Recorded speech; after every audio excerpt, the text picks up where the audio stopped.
Here is how to check whether a YouTube channel is monetized or not.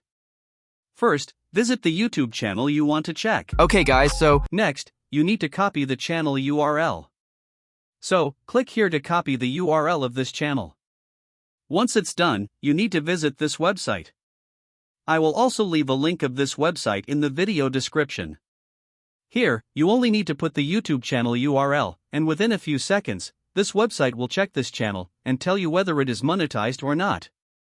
The accuracy of this site is over 90%. One thing to note here is that this website is not able to track Shorts channels.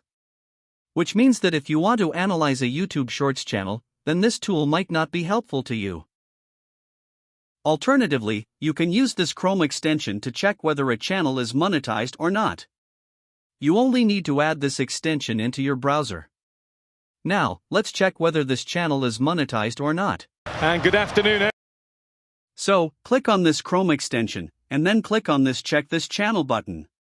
As you can see, this channel is not monetized despite having over 200,000 subscribers. That's because they are using reused content on this channel. Alright, now let's check this channel. This channel makes tutorial videos, just like us. And as you can see, this channel is already monetized. Thanks for watching this video. Subscribe.